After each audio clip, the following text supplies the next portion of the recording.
On y va ? C'est parti. Bonjour. Ok. Alors bonjour à tous et merci d'être venus pour cette présentation des jeux de rôle indépendants. Donc le jeu de rôle a vu le jour en 1974 pour les plus vieux d'entre nous qui s'en rappelleront, avec le fameux Donjons et Dragons, devenu un grand classique à l'image d'Épinal du jeu de rôle. Donc un monde médiéval fantastique dans lequel des joueurs incarnent des aventuriers qui font des quêtes qui consistent le plus souvent à tuer des monstres dans des donjons pour gagner de l'expérience, etc. et obtenir un niveau supérieur. Alors depuis, le jeu de rôle a connu une production riche et diversifiée, tant pour les univers et les thématiques abordées que pour les systèmes de jeu. Et à partir des années 2000, on voit naître essentiellement aux États-Unis un nouveau mode de production économique en ce qui concerne les jeux de rôle, donc l'auto-édition.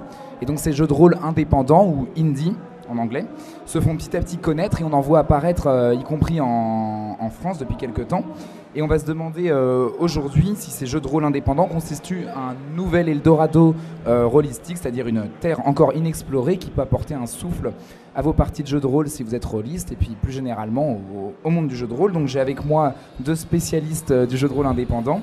Fabien Hildwine, auteur de jeux de rôle, fervent défendeur de l'indépendance pour les auteurs, et tu as publié récemment Monostatos, Voilà, qui est c'est donc, ça. donc un jeu de rôle. Alors attends, donc pour Pour j'ai pour la appuyé caméra. tout à l'heure sur la touche pour le montrer. D'accord. Et voilà, un jeu de rôle où les joueurs incarnent des résistants face à la tyrannie du tout-puissant Monostatos. Enfin, tu pourras c'est le ça. présenter beaucoup mieux que ça, je pense, mais voilà. Guillaume Nocker, joueur passionné et grand lecteur de manuels de jeux de rôle, on te surnomme l'archiviste, Il a apporté sa bibliothèque. pour désigner donc ta connaissance encyclopédique du monde du jeu de rôle. Et donc, je vais vous laisser la parole en commençant avec une question très simple. Qu'est-ce que c'est que l'indépendance en jeu Ouais. de rôle ? Alors, pour définir l'indépendance, c'est important de comprendre, parce qu'il y a malheureusement beaucoup de confusion autour de ce que ça peut apporter. L'indépendance, au départ, c'est... Proche du micro. Proche du micro, donc. L'indépendance, au départ, c'est un modèle avant tout économique et de distribution. C'est-à-dire que il y a une définition qui est très claire d'un jeu de rôle indépendant. C'est un jeu dans lequel l'auteur possède la totalité des droits d'auteur et de commercialisation de son jeu. Donc, il peut faire appel à d'autres personnes. Moi, j'ai fait appel à un illustrateur pour Monostatos, par exemple. Il peut faire appel à des distributeurs, se mettre en cheville avec des boutiques, etc. Mais c'est toujours lui qui prend les décisions en fin de compte. C'est le seul maître à bord. Ce qui lui permet d'avoir un très grand contrôle sur le contenu. C'est la définition qui a été utilisée dès le début sur le forum The Forge, que vous connaissez peut-être aux États-Unis. Et qui est une définition qui est reprise du rock indépendant, de la musique indépendante, et qui fait écho évidemment aussi aux jeux vidéo indépendants, enfin, toujours dans cet même esprit que l'auteur puisse garder le contrôle de son travail. Donc ça ne présage rien du contenu soi-même du jeu. C'est avant tout une définition entre guillemets juridique d'un jeu. Ça c'est très important parce qu'on parle beaucoup il y a beaucoup de dénominations qui arrivent. Il y a des gens qui parlent de jeu narratif, qui est une dénomination qui me donne moi des boutons, mais c'est un autre problème. Mais c'est toujours des définitions qui sont très floues, on ne sait pas de quoi on parle. Alors qu'un jeu de rôle indépendant, c'est très clair. Il y a une définition qui est claire, c'est-à-dire l'auteur possède la totalité des droits d'auteur et de commercialisation. Voilà. Et du coup, c'est ça qui lui permet de faire à peu près n'importe quoi, aussi bien des choses très très conventionnelles, que des choses au contraire très innovantes, et c'est ce sur quoi on va surtout s'appuyer aujourd'hui. Mais voilà, il y a des choses très très conventionnelles qui sont faites en jeu de rôle indépendant parce que c'est juste que quelqu'un a une envie de publier soi-même son jeu, mais qu'il a aussi des envies conventionnelles. Ça peut arriver tout à fait. Hein. C'est-à-dire qu'effectivement, l'indépendance, c'est avant tout un modèle qui est particulièrement pratique, un modèle économique qui est particulièrement pratique pour celles et ceux qui voudraient développer des jeux de rôle qui sortent un peu des sentiers battus. C'est-à-dire des jeux de rôle dans lesquels il y a un certain risque pour l'auteur, un risque financier tout simplement, et qu'un un éditeur serait pas prêt à prendre pour des raisons qu'on comprend tout à fait. Et donc de permettre de faire des jeux qui sortent un peu des sentiers battus. Et c'est pour ça que aux États-Unis, c'est sur le forum donc, de l'indépendance The Forge que sont sortis des jeux particulièrement innovants. Donc tous les jeux à autorité partagée dont on va parler tout à l'heure, hein, comme Dogs in the Vineyard de Vincent Baker, Sorcerer de Ron Edwards qui a été le tout premier, Polaris de Ben Lehman aussi. Et donc à l'heure actuelle, ce qu'on essaye de faire à travers le forum Silent Drift, bon, qui va fermer prochainement, et puis il y a d'autres communautés indépendantes qui vont renaître. Enfin, bon, toujours est-il que nous, on essaye d'apporter ça en francophonie, et donc de créer nos propres jeux, développer de nouvelles voies, parce que par exemple mon jeu est exclusivement diffusé sur Lulu. Il y a une boutique en France qui le propose, mais c'est tout, il n'y a pas de distributeur. Puis vous voyez, c'est des jeux aussi d'un format différent par rapport aux gros bouquins de jeux de rôle dont on a l'habitude, qui sont plus sobres aussi dans leur maquette. Donc voilà, on essaie de développer et de transmettre aussi les compétences. Mais je suis un peu en train de déborder, il faut que tu m'arrêtes. Hein. Non mais c'est important, c'est aussi que sur Silent Drift, on essaie de les aider, ces auteurs, parce que le monde du jeu de rôle indépendant, c'est justement un endroit où on part à partir de rien, on est soi-même un auteur, on a une idée, et il va falloir tout faire à peu près soi-même, voilà, ou alors engager des gens, mais il va falloir tout faire soi-même. Et du coup, les modèles de distribution, les illustrations, la façon de publier le jeu aussi, il y en a qui ont choisi finalement de communiquer parce que aussi. La communication, c'est énormément de boulot. Et il y en a qui ont choisi par exemple de juste mettre leur jeu en PDF gratuitement sur internet. C'est un modèle de communication totalement viable. Tout à fait légitime. Si on veut pas gagner d'argent par exemple dessus, ou si on trouve que c'est pas nécessaire d'avoir un livre physique. Donc c'est important d'aider ces auteurs, parce que contrairement à une maison d'édition, l'auteur il vient, il dit je veux faire ça, la maison d'édition s'occupe de tout le reste. Là c'est pas le cas, il doit tout faire. Donc c'est important qu'il y ait des communautés qui s'entraident sur ce genre de choses.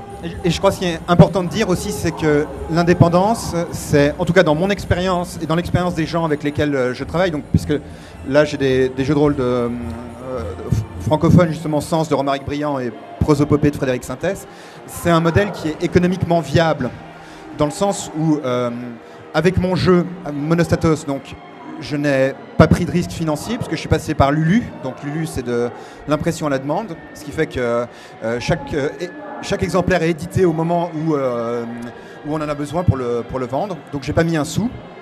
J'ai eu la chance de tomber sur un illustrateur qui accepte d'être payé au nombre d'exemplaires vendus.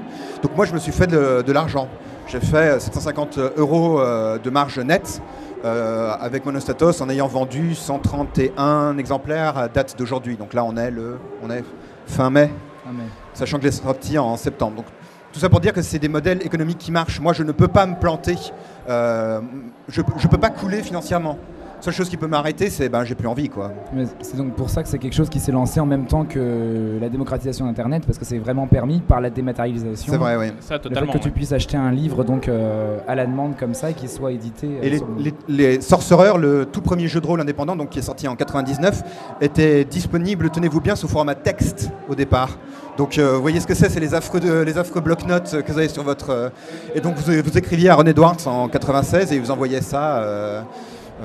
même par disquette, j'imagine, ou un truc comme ça. Oui, oui. Non, c'était au début d'Internet quand même. Enfin, il y avait des communautés newsgroup, etc. C'est vrai qu'Internet nous aide énormément de ce point de vue-là. Alors donc, comme tu l'as dit, c'est pas complètement... Enfin, l'indépendance, c'est essentiellement un mode de production économique, mais ça permet donc une certaine liberté, enfin même une liberté totale à l'auteur, et donc l'émergence de nouveaux types de jeux de rôle, nouveaux mécanismes, etc.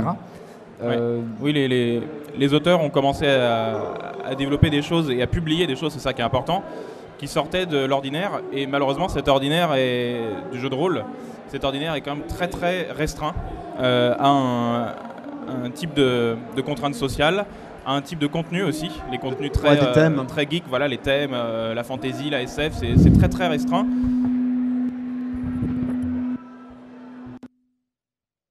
Ah, c'était le tien. Excusez-nous. Vas-y. C'est quand même très très très très restreint, et alors qu'il y a des fictions, des thématiques de fiction, enfin on en voit au cinéma, dans les séries, partout, dans les romans qui sont très très riches. Et enfin il y a aussi beaucoup de contraintes sur les types de systèmes de jeu, de mécaniques, et au sens très large aussi la dynamique de la partie, la façon, rien que le fait d'avoir un maître du jeu ou pas, ce genre de choses c'était quand même très restreint, et ça l'est encore beaucoup, hein, les maisons d'édition sont encore très très présentes. Et donc l'indépendance, ça permet de dire à chacune de ces... Dans chacun de ces domaines, ça permet de dire on n'est pas obligé d'avoir ça. Et je le prouve en faisant un jeu qui marche et qui pourtant n'utilise pas ça. Donc je reviens un peu sur les 3 problèmes possibles. Le problème des contraintes sociales fortes. Le modèle du jeu de rôle classique, c'est quand même 4-5 personnes en général qui se retrouvent pour 4 à 6 heures de jeu à chaque séance. Et ça, chaque semaine ou chaque mois. Et avec une grosse préparation du meneur aussi. Avec une très grosse préparation qui est aussi une grosse contrainte sociale pour lui en tout cas. Et qui se retrouvent chaque mois ou chaque semaine pour très longtemps. Ils s'engagent à jouer ensemble, le même groupe exactement, pendant très longtemps. Donc ça, c'est l'une des contraintes qui est quand même très très forte si on pense à tous les gens qui voudraient juste essayer de jouer ou jouer de façon jouer très... en une demi-heure, 20 minutes, quoi. Voilà, ou 1 heure par mois avec des potes. C'est-à-dire la longueur d'un film, quoi. Sans être obligé d'être présent, parce qu'il y a aussi cet aspect qui est important, c'est s'il y a un joueur qui est absent, en général, ça marche pas ou moins. C'est plus difficile. Ouais. Et donc ça, c'est le genre de choses qu'on peut regarder le jeu de plateau, par exemple. Le jeu de plateau, il y a quand même beaucoup de choses qui sont très contraignantes aussi. Il y a des parties de jeux de plateau qui peuvent durer 4 à 6 heures. Quand on fait du wargame, il faut peindre ses figurines avant, etc. Il y a beaucoup de choses. Mais le jeu de plateau a quand même des choses qui balayent extrêmement large, comme des petits jeux rapides d'apéro, des jeux qui peuvent se jouer à 10 ou 15, des jeux qui se jouent à 2, etc. Il y a vraiment une diversité qui n'existe pas dans le jeu de rôle, et il n'y a aucune raison. Et il n'y a aucune raison en particulier parce qu'on peut le prouver maintenant avec des jeux de rôle qui existent. Des petits jeux de rôle, par exemple, à 2 qui peuvent durer une demi-heure, 20 minutes. Montre-leur... Ou celui-ci, ça c'est formidable. Celui-ci, ça c'est Clover, c'est un jeu qui est pas du tout habituel, où on joue à 2 ou à 3 ou 4, et ça peut durer 15 minutes, quoi. Tu joues quand même l'enfance idyllique d'une gamine de 6 ans. C'est-à-dire que le scénario, c'est nourrir les canards, ou bien aller explorer la cave. Et ça se joue très très rapidement.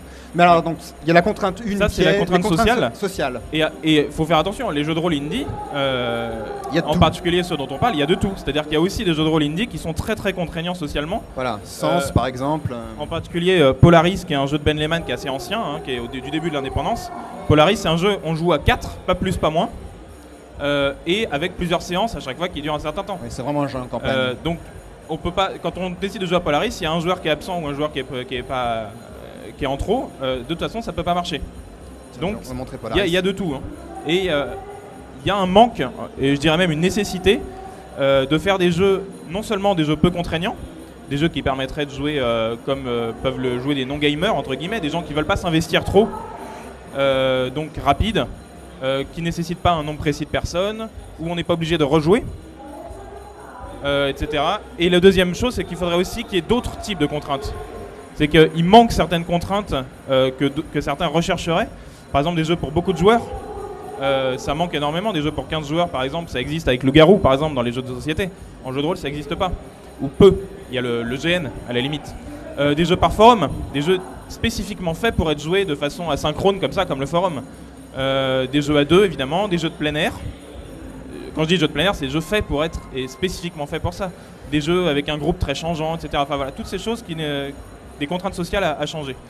Le deuxième problème, c'est que principalement dont tu pourras parler, c'est les procédures de jeu contre-productives. Donc le système de jeu à la base est quand même un système avec beaucoup d'implicites. Le système classique de jeu de rôle, il y a énormément d'implicites. C'est-à-dire que quelqu'un qui voudrait commencer le jeu de rôle sans avoir dans son entourage quelqu'un qui fait de jeu de rôle, ça va être très dur pour lui, il va devoir réinventer beaucoup de choses.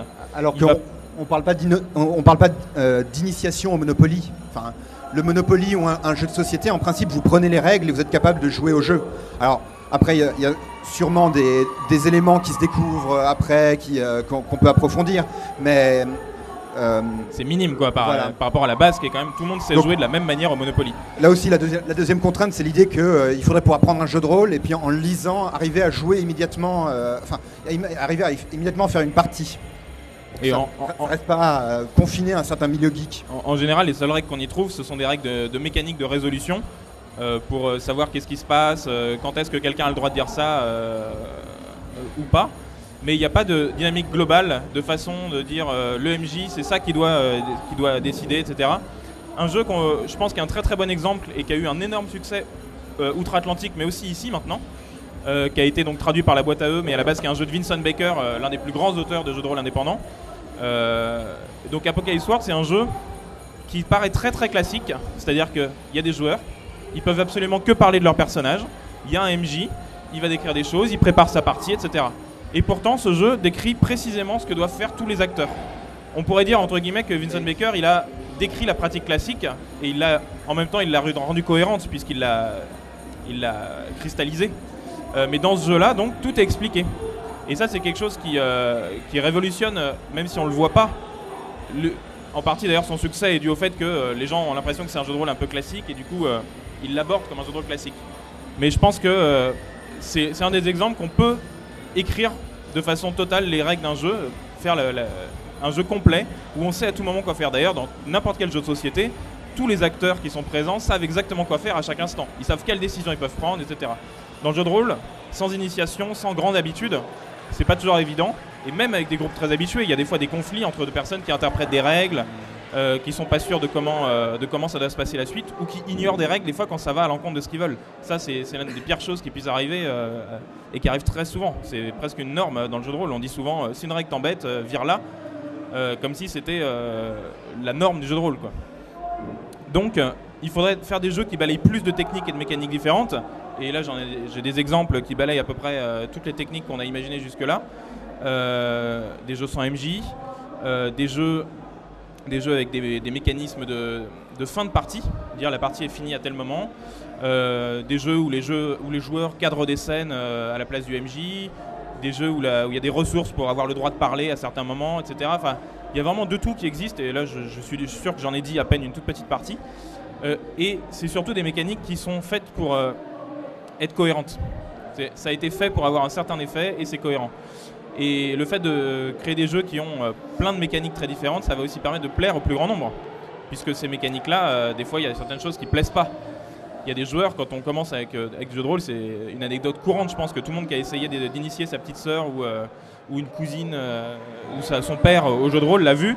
Les gens ont envie des fois de raconter des choses et nous, on est obligé de faire non, c'est pas ça la règle, je suis le MJ, etc. Alors que si on crée les jeux pour tous les types de publics et les types d'envie, bah déjà ça permet aussi à plus de gens de pouvoir s'initier au jeu de rôle.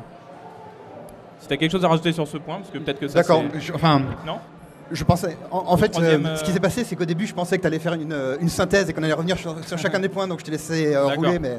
Donc, sur la deuxième contrainte, qui est la question des procédures de jeu contre-productives, j'aime bien résumer les apports des réflexions, donc des théories de The Forge, par 2 points qui me semblent essentiels. D'abord, la fin du scénario. Le scénario au sens où il y a des événements dans la fiction qui doivent se passer, et ces événements supposent des actions spécifiques de la part des joueurs. Ça, c'est ce qu'on appelle en théorie le truc impossible avant le petit déjeuner. C'est une référence à Lewis Carroll, parce qu'il dit, comme exercice, chaque matin, je pense à 6 choses impossibles avant le petit déjeuner. Le truc impossible avant le petit déjeuner, c'est de dire, on décrit parfois le jeu de rôle en disant, les joueurs jouent les personnages, et le meneur de jeu dirige l'histoire. Vous dites ça à une personne qui n'a jamais fait de jeu de rôle, en général elle dit mais comment c'est possible ? Sauf si les personnages dont on parle sont des personnages complètement secondaires, c'est normalement eux qui prennent les décisions et qui font avancer l'histoire. Et donc il y a une espèce de contradiction à cause du scénario justement là-dedans, c'est-à-dire que si on veut que les joueurs jouent les personnages centraux de l'histoire, et on n'est pas obligé de le faire, on peut imaginer des jeux, des fictions dans lesquels on rencontrait des seconds couteaux, mais si on veut le faire, il faut se débarrasser du scénario. Ce qui ne veut pas dire qu'on n'a pas besoin d'une préparation. Par exemple, dans Monostatos, donc dans mon propre jeu, il y a une préparation de lieu pour dire où ça se passe, quelles sont les ressources fictionnelles que vous pouvez utiliser. Et le deuxième grand apport des théories de The Forge, c'est la fin du meneur de jeu, dieu, tyran, dictateur, enfin, vous mettez le mot que vous voulez là derrière. Ça, c'est la fin du meneur de jeu qui est au-dessus des règles.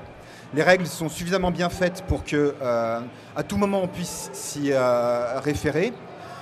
Et que tout le monde peut les suivre sans contradiction. Voilà, c'est ça, tout le monde peut les suivre sans contradiction. Et le meneur de jeu est, de ce point de vue-là, un participant au même titre que les autres. Donc, c'est pas nécessairement un participant qui est dans un rôle symétrique aux autres, mais il a les mêmes, Il n'est pas au-dessus des règles, tout simplement. Et mine de rien, ça a des implications aussi sociales parce que ça fait que tout le monde est joueur au même titre, même si quelqu'un a un rôle un peu différent. De la même manière qu'à Horror Arkham, il y a un joueur qui a un rôle un peu différent qui joue les horreurs. Bah là, c'est un peu pareil, on pourrait dire. On est tous joueurs au même niveau et donc socialement, il n'y en a pas un qui a le dessus. En particulier parce que comme le meneur devait préparer sa partie, tout le monde disait bon, on va pas lui pourrir son scénario, il a préparé, il a pris du temps. Donc socialement, ça met des contraintes comme ça. Et vous voyez bien que les deux sont liés, c'est-à-dire qu'à partir du moment où on n'a plus de scénario, on n'a plus besoin d'un meneur qui impose des choses. Et en même temps, à partir du moment où on a un meneur qui est pas au-dessus des règles, etc. On peut créer des règles qui permettent de faire avancer l'histoire et qui permettent de dire ok, dans tel cas, dans telle situation, c'est toi qui vas pouvoir décider ce qui se passe, ou c'est toi qui vas pouvoir décider ce qui se passe, ou c'est toi mais avec un jet de dés, ou c'est toi mais en utilisant une ressource, etc., etc. Donc je pense qu'on a fait le tour des procédures de jeu un petit peu, où on pourrait y revenir si on a d'autres idées. Et le troisième problème donc, que Vincent super important. avait parce qu'en pointé. fait, on est un peu, c'est un peu bazar. Je rappelle les deux premiers problèmes. Le premier problème, c'était les contraintes sociales fortes. Le deuxième, c'est les procédures de jeu contre-productives. Voilà. Le troisième problème, c'est les contenus opaques. Et il faut dire que tout ça, c'est amené par Vincent Baker, qui est l'auteur d'Apocalypse World, de Dogs in the Vineyard, de Murderous Ghost. De Dogs in the Vineyard, c'est un des grands papes du... C'est un peu des piliers en général de la communauté indépendante. Et donc ce contenu opaque dans le sens où si on n'est pas initié déjà à ce contenu, si on ne l'a pas lu en détail, si on n'est pas un adepte de ce type de fiction, c'est impossible de ne pas se faire taper sur les doigts en partie. Souvent c'est des contenus donc, qui sont très geeks, la fantasy, la SF, etc. Et souvent aussi très riches par avance. C'est-à-dire que le bouquin de jeu de rôle va décrire une fiction avec tout son histoire, les acteurs et tout ça. Avec des mondes un peu à la Tolkien en fait, très vastes. Des mondes qui sont déjà riches à l'avance. Ça n'empêche pas de faire un monde riche, mais s'il est fait à l'avance, le problème c'est que pour pouvoir y jouer, il faut déjà connaître.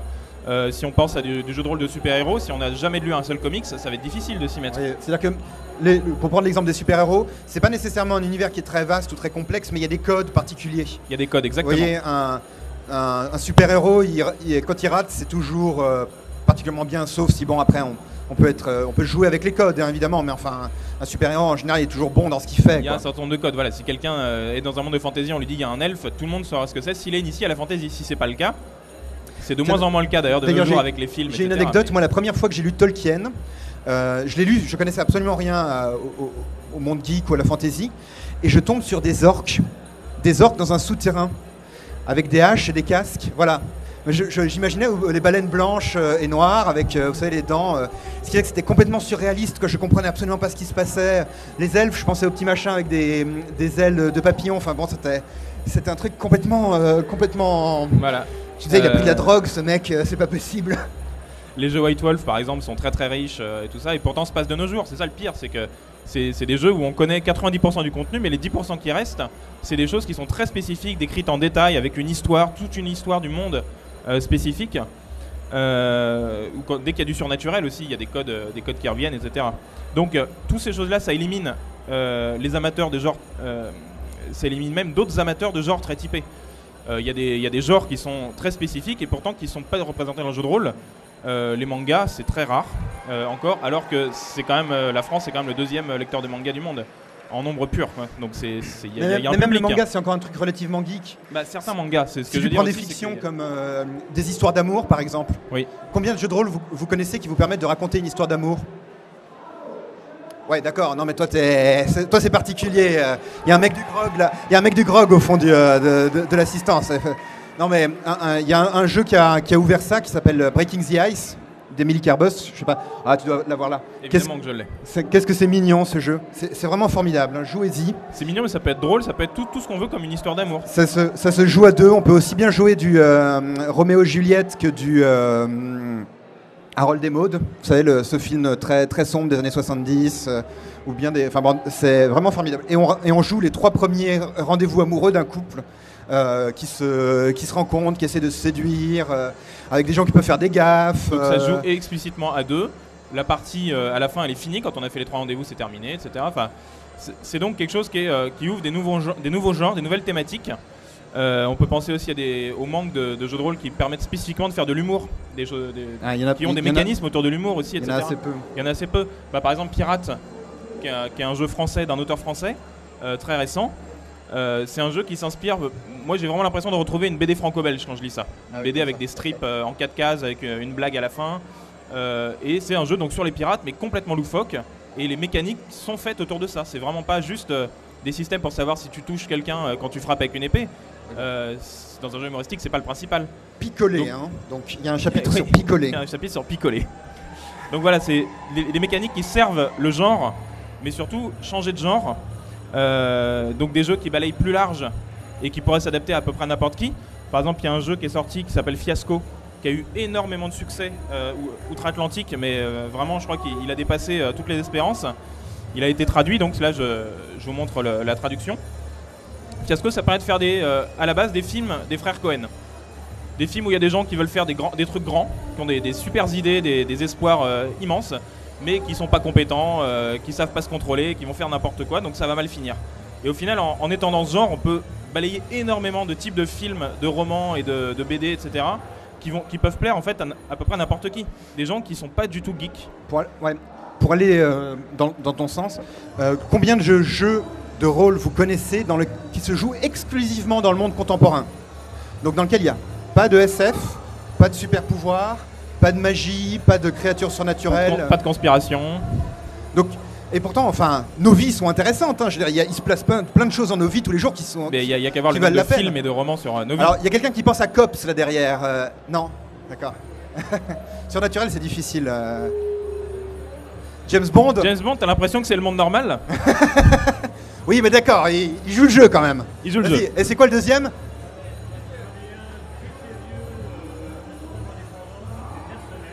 Mercenaire. D'accord. Ok. Je suis désolé, en fait. On n'entend pas. Afghanistan D20, d'accord. Bon, okay. Vous remarquez quand même qu'on est obligé de chercher pour les trouver les exemples. Alors que si je vous dis, si c'est un jeu où il y a de la magie, il y en a des millions qui vont nous sortir et nous venir à la tête. Oui, on n'arrivera pas à tous les faire aujourd'hui, quoi. Voilà. Donc c'est quelque chose qui manque.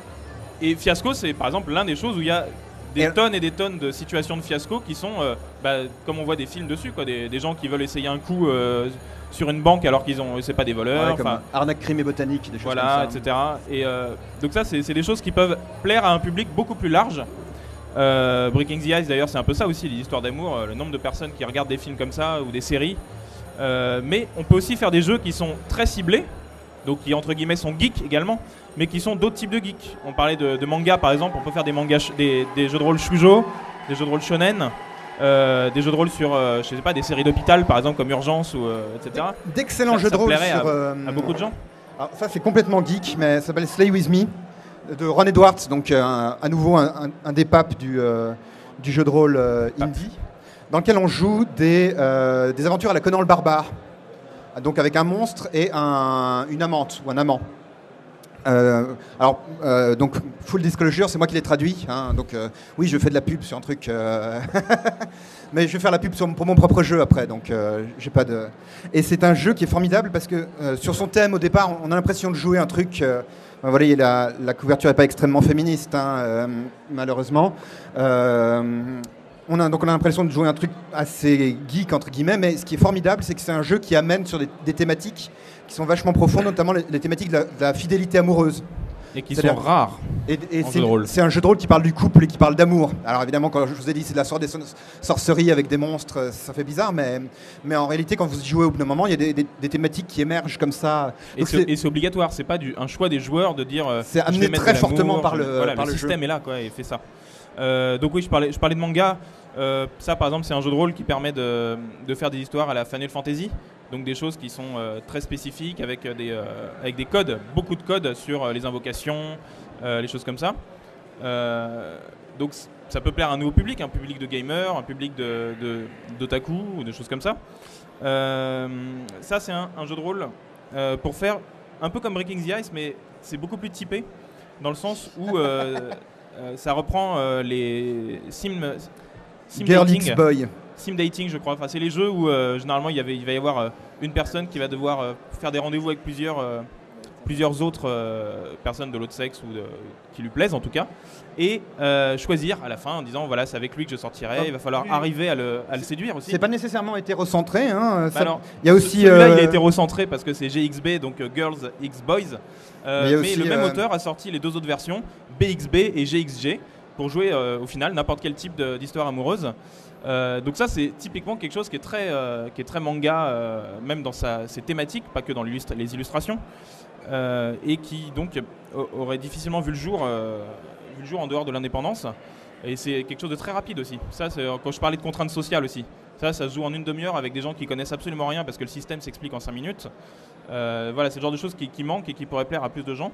Ou Ribbon Drive pour faire des comment on appelle ça, des road trips. C'est ça les films avec où c'est un voyage, les gens vont changer, vont apprendre des choses, etc. Comme Little Miss Sunshine par exemple. Donc ça c'est un jeu qui est typiquement fait pour ça. Et dans la mécanique, ça utilise des musiques. On va mettre une playlist et on va utiliser les musiques qui vont passer. Voilà, donc là, ce jeu-là, il concentre des contraintes sociales faibles, des mécaniques complètement innovantes et un thème surtout qui est beaucoup plus large et qui balaye un public beaucoup plus large. Il y a des éditeurs, ou en tout cas des groupements d'auteurs, parce que en dehors des maisons d'édition, il y a aussi des fois des groupements d'auteurs qui donc utilisent leurs ressources communes sans pourtant perdre leurs droits, etc. Donc Cell Style, c'est un de ces groupements d'auteurs anglo-saxons qui a sorti Anima Prime et GXB, et d'autres, et Clover aussi d'ailleurs. D'accord. Et donc ils veulent faire des jeux autour du thème des mangas et de tous ces thèmes inexplorés qui sont hyper riches, parce que les mangas, j'utilise ça comme si c'était un thème, mais c'est aussi riche que si on disait la fantasy plus la SF plus tout ça. Et donc ces groupements d'auteurs, ça permet d'essayer de trouver autre chose, d'aller plus loin. Toujours sur les thématiques, autre petit jeu. Combien vous connaissez de jeux de rôle non violents? C'est de jeux de rôle dans lequel la violence ne sert à rien. C'est pas qu'elle est contre-productive, c'est simplement qu'elle sert à rien. Princess Game. Mais si après, on pourra parler après d'un jeu de rôle français. Mais Princess Game, c'est un petit jeu où il y a une princesse qui va s'imaginer des histoires dans sa tête parce qu'elle se sent seule dans son château. Et donc on va avoir chacun un rôle dans sa tête. Par exemple, on va jouer son imagination, on va jouer sa peur, on va jouer son espoir, etc. Et on va imaginer les histoires qu'elle va faire. Et il n'y a aucune violence, évidemment. Mais bon, le jeu de rôle quand même français, parce qu'on est fiers quand même de ce qu'on arrive à faire maintenant. On va passer un peu à la troisième thématique du podcast, c'est de parler de ce qui se fait quand même en francophonie. Là, j'aimerais parler de Prosopopée de Frédéric Sintès, qui est un jeu de rôle dans lequel on... Alors attendez, hop. Est-ce que tu peux montrer pendant que je parle? Merci. Donc, qui est un jeu de rôle dans lequel on joue des voyageurs dans un espèce de passé brumeux qui vont de village en village pour aider les êtres humains à résoudre les déséquilibres qu'ils ont créés dans la nature. Donc un jeu très zen, non violent,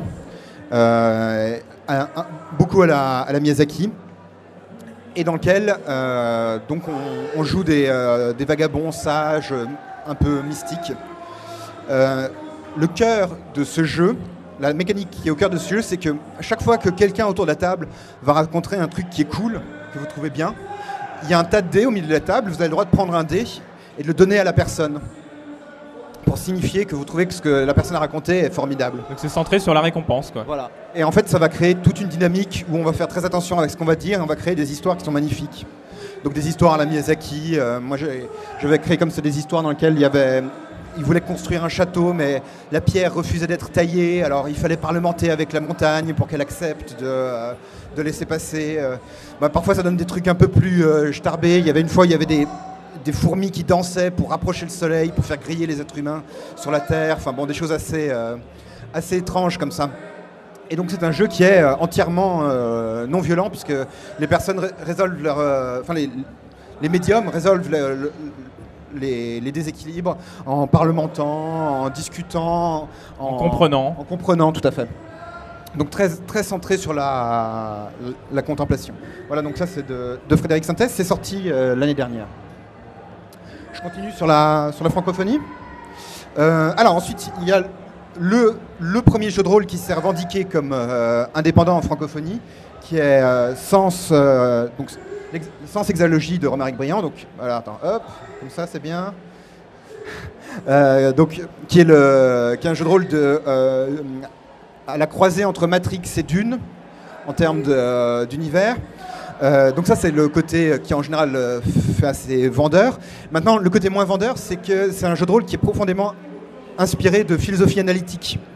Donc la philosophie de Ludwig Wittgenstein, pour celles et ceux qui connaissent, qui est donc une philosophie qui est très orientée sur la logique. C'est quoi un être humain? C'est quoi l'univers? C'est quoi la réalité? Donc voilà, il y en a 2 autres opus qui sont sortis à Sens Mort et Sens Néant.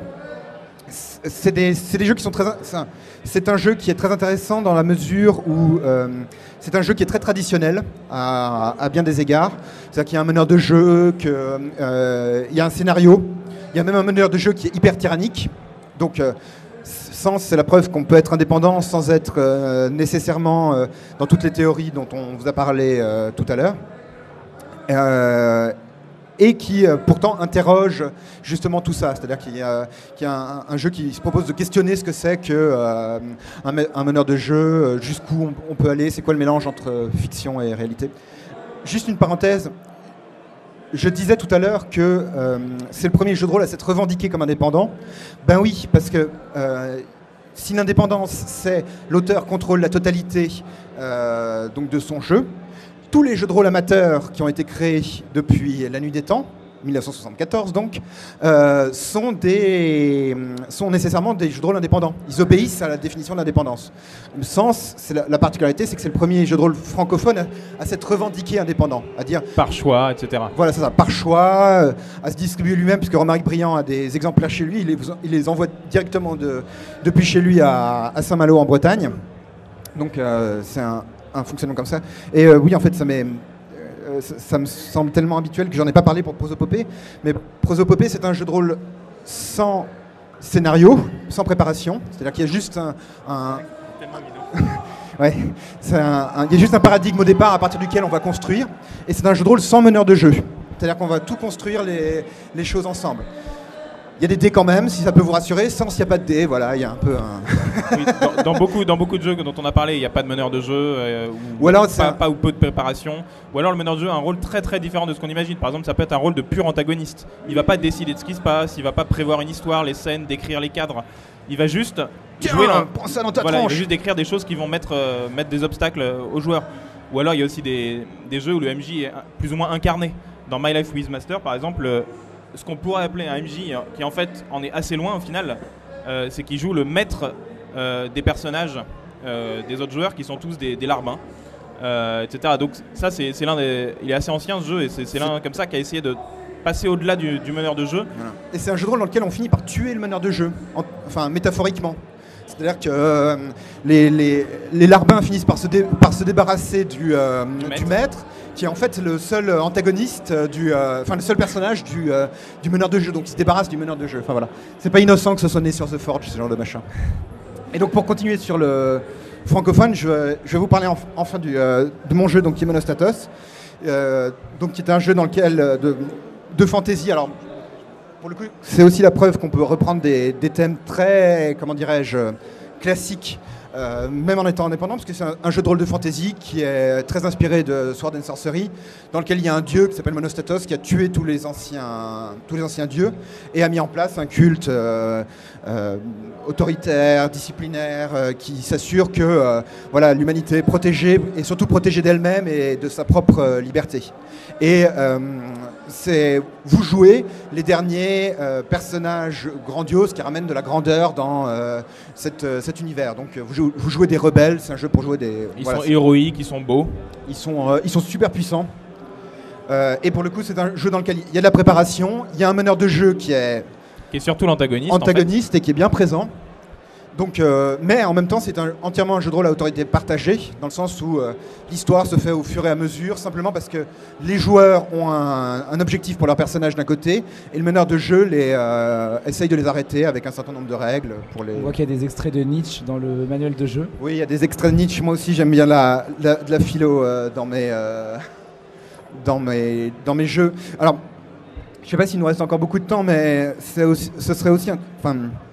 je crois qu'une des spécificités de l'indépendance à la française, c'est que aussi bien Romaric que Fred, que moi, que Christophe Buckley, je pense, qui est le modérateur donc, du forum Silent Drift et qui est un peu celui qui a apporté tout ça en francophonie. Qui a créé la communauté surtout. Voilà, c'est lui qui a créé la communauté, tout à fait. On a la volonté, en tout cas j'ai la volonté, de faire du jeu de rôle un médium qui ait autant de lettres de noblesse que le cinéma, la littérature, comme les jeux vidéo l'ont fait. Si vous voulez, les jeux vidéo ont fait, je trouve, une très belle évolution dans les 20 dernières années, où ils sont passés de loisirs de niche inconnus à trucs très, très mainstream, très vastes, avec... si vous regardez un peu ce qui se fait en jeu vidéo indépendant, c'est formidable. Il y a des trucs incroyables. Oui, le jeu vidéo indépendant a la chance d'avoir un plus gros public et donc de pouvoir être très très rentable pour un auteur qui se met tout seul. Bon, par contre, il a plus de contraintes au niveau production parce que coder un jeu tout seul, c'est très très long. Mais effectivement, il y a des choses qui sont fantastiques et qui brisent certains modèles ou qui font passer des idées aussi, qui ont un côté très artistique pour certains, qui sont presque à la limite d'être un jeu, dans le sens où on a des actions à faire dedans. Il y a vraiment plein de choses qui sont faites. Et quels que soient les jugements de valeur qu'on peut porter, tout ce qu'on peut reconnaître principalement, c'est que ça apporte une diversité, l'indépendance. On regarde les jeux vidéo mainstream, il y a quand même des grands types qu'on peut reconnaître. Qui reviennent, je suis pas tout à fait... bon. Mais pour finir sur l'indépendance en jeu de rôle, c'est pour ça que si vous voulez, nous on sort des jeux, on est prêt à aider les jeunes auteurs qui ont besoin d'aide, de compétences, de conseils surtout. De conseils. Donc c'est quelque chose qu'on a fait sur Silent Drift, c'est quelque chose qu'on continuera à faire sur d'autres forums une fois que Silent Drift aura fermé. C'est quelque chose que je fais moi-même simplement par mail. Si vous m'envoyez un mail, moi je suis complètement transparent sur mon modèle économique qui est présent sur Internet. Donc si vous voulez savoir combien me coûte chaque exemplaire de Monostatos vendu, je peux vous dire ça exactement, c'est parfaitement limpide. Et aussi donc d'aller chercher de nouveaux thèmes, d'aller chercher de nouveaux mécanismes pour pousser le jeu de rôle, parce que j'ai souvent le sentiment personnellement qu'on a vraiment un loisir qui est de l'or, on a de l'or dans les mains, et pourtant il y a un paradoxe qui est que voilà, on arrive même dans le milieu geek, vous voyez, Geekopolis, on ne peut pas dire qu'on soit les plus reconnus, les plus actifs, alors qu'on a tous, enfin on a toutes et tous, j'imagine, ce sentiment qu'on a un loisir qui est formidable.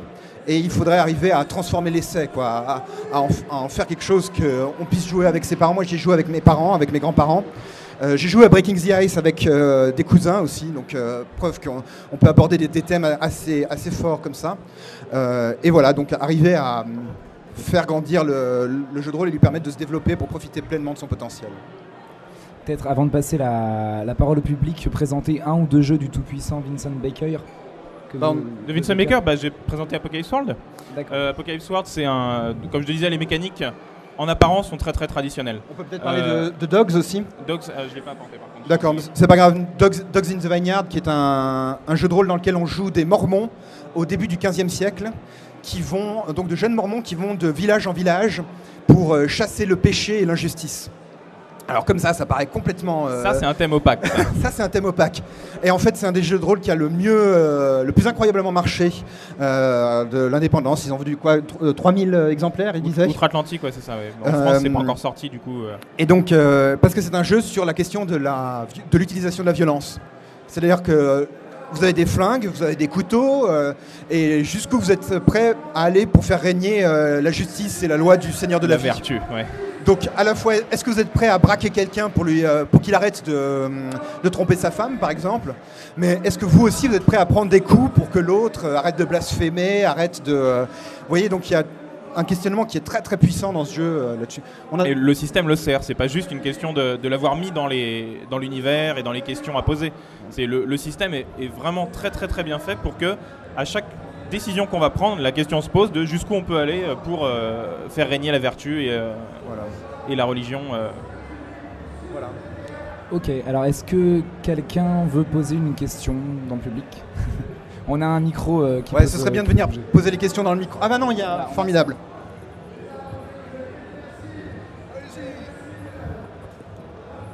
On n'a pas peur.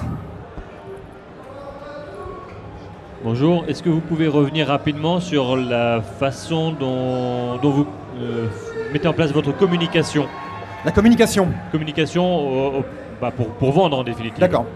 Alors, moi j'ai fait de la communication de septembre à décembre 2012, donc puisque mon Monostatos est sorti en décembre 2012.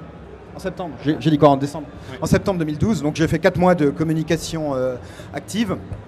Ça passait par des conventions, j'ai fait beaucoup de conventions. J'ai envoyé un exemplaire à chacun des grands médias du jeu de rôle. Il y en a qui l'ont répercuté, d'autres pas, donc voilà.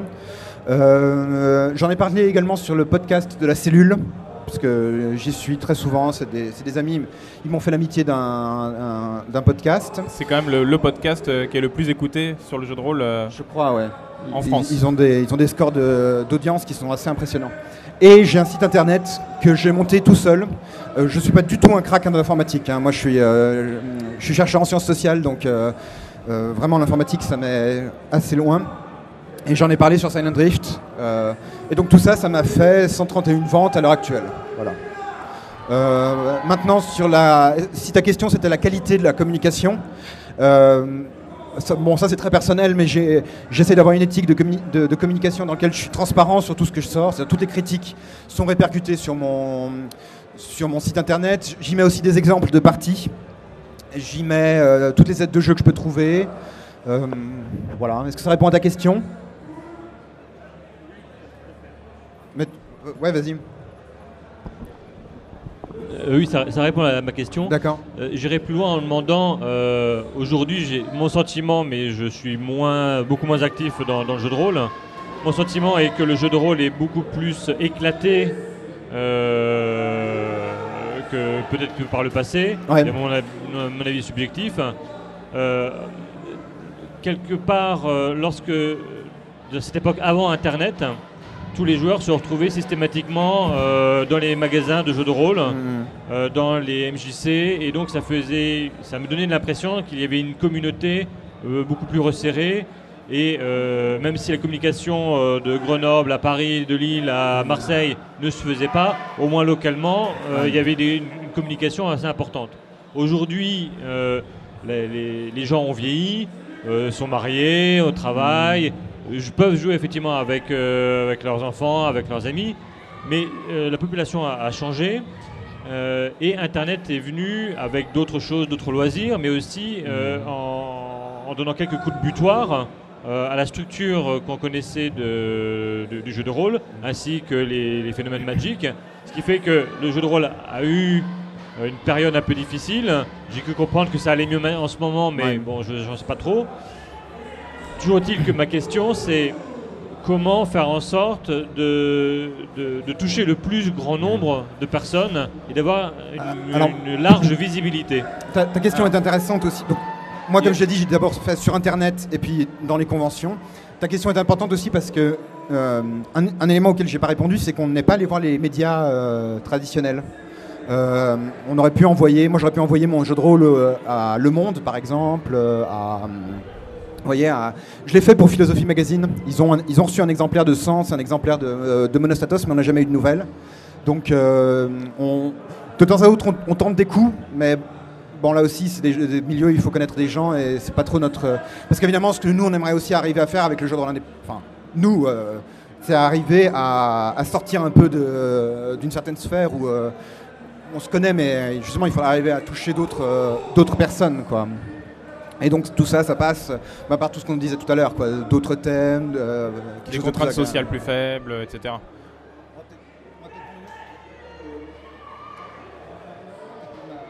On va peut-être prendre, vas-y. Merci. Je veux pas apparaître comme le garant de la tradition du JDR francophone. N'hésite pas. Moi, je suis rôliste depuis très longtemps et j'ai découvert 90% de jeux indépendants ici. D'accord. En même temps, je suis encore dans une structure de club avec des jeunes, du vrai jeune AOC, et qui viennent quand même, avec l'ouverture de la culture geek, assez étrangement, ils viennent nous demander du gros donjon qui tâche, du gros Star Wars qui tâche, voire, enfin, il y a... Je sais pas quel est votre regard sur cette espèce d'impression que moi que j'ai, que finalement, que même la génération plus jeune que nous sont moins en demande éventuellement que nous de nouveautés, en fait. Et que parfois, marqués un peu par la culture du jeu vidéo, ils viennent pour pour quelque chose, une détente un peu plus simple et de gérer sa frustration et de fraguer du monstre, quoi. Moi, je te répondrais en te parlant de mon parcours de lecteur de fantasy.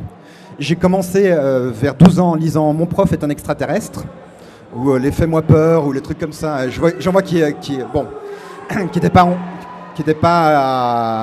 était plutôt geek quand même pour l'époque, même si c'était pas le terme. Et aujourd'hui, je lis des trucs plus plus complexes ou qui amènent des problématiques plus poussées, comme du Ian Banks ou des choses comme ça. Ce qui ne m'empêche pas de continuer à lire du Warhammer 40 000 ou des choses comme ça. Hein. Enfin, on a tous nos vices cachés. Mais tout ça pour dire qu'à mon avis, ce qui est important, c'est pas tellement que les gens arrivent, c'est que les gens restent. J'ai plein de copains qui ont fait pendant longtemps du jeu de rôle parce qu'ils étaient très attirés par ces problématiques, mais ceux qui ensuite ont lâché la culture geek, comme il n'y avait pas tellement de jeux de rôle en dehors des thématiques geek, ils ont peut-être lâché le jeu de rôle justement parce qu'ils ne trouvaient pas des thématiques qui leur parlaient plus à une certaine période de leur vie. Tu vois. Pas que des thématiques, mais les contraintes sociales, ça joue beaucoup. Hein. Ouais. Des gens qui n'ont pas envie de s'impliquer pour 4 à 6 heures de jeu à chaque fois avec le même groupe, ils peuvent pas faire du jeu de rôle. Avec ce qu'on trouve dans les boutiques, c'est impossible. Prosopopée, vous pouvez faire une partie entre 20 minutes et 2 heures, 2 heures et demie. Après, ça devient un peu lourd.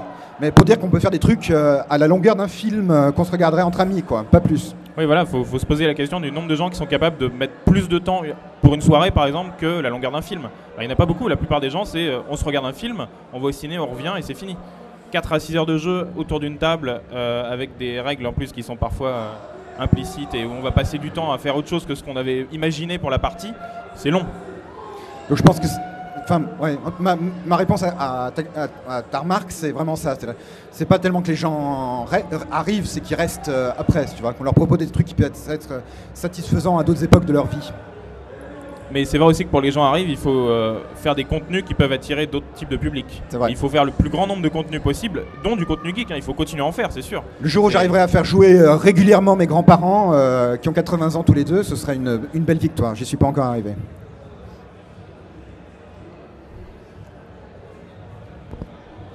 Alors, moi j'ai une question.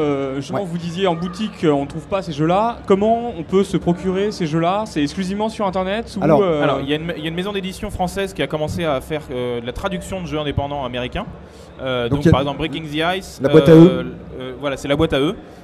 Apocalypse World. Narrativist.eu, c'est aussi un site qui traduit de plus en plus de jeux comme ça. Voilà. Donc, il y a certaines choses qui se trouvent en boutique grâce à ça. Fiasco, ça a été Edge.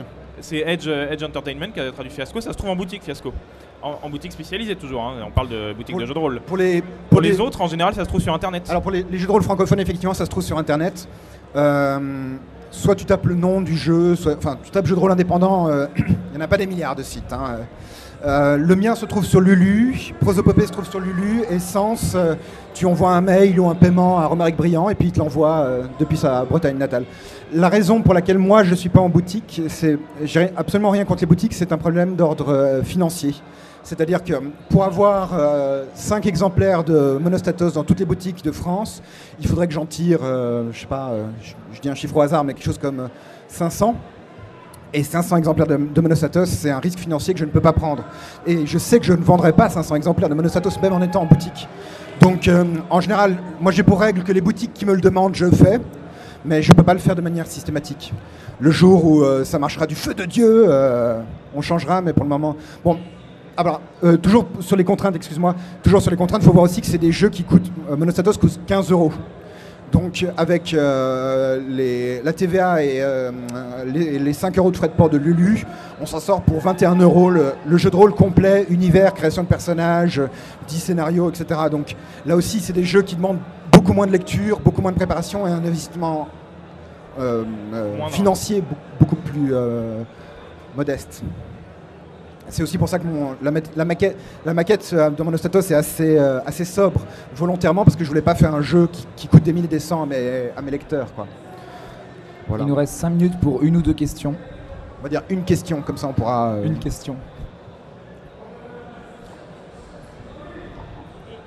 Donc, vous parlez d'élargir le public du jeu de rôle. Est-ce que vous avez réussi? Est-ce que vous allez dans des collèges ou dans des lycées pour faire des initiations avec ces autres jeux de rôle, ces autres thèmes, pour ramener plus de filles? Parce que moi, j'en ai ramené dans mon groupe des filles, mais on dit souvent que...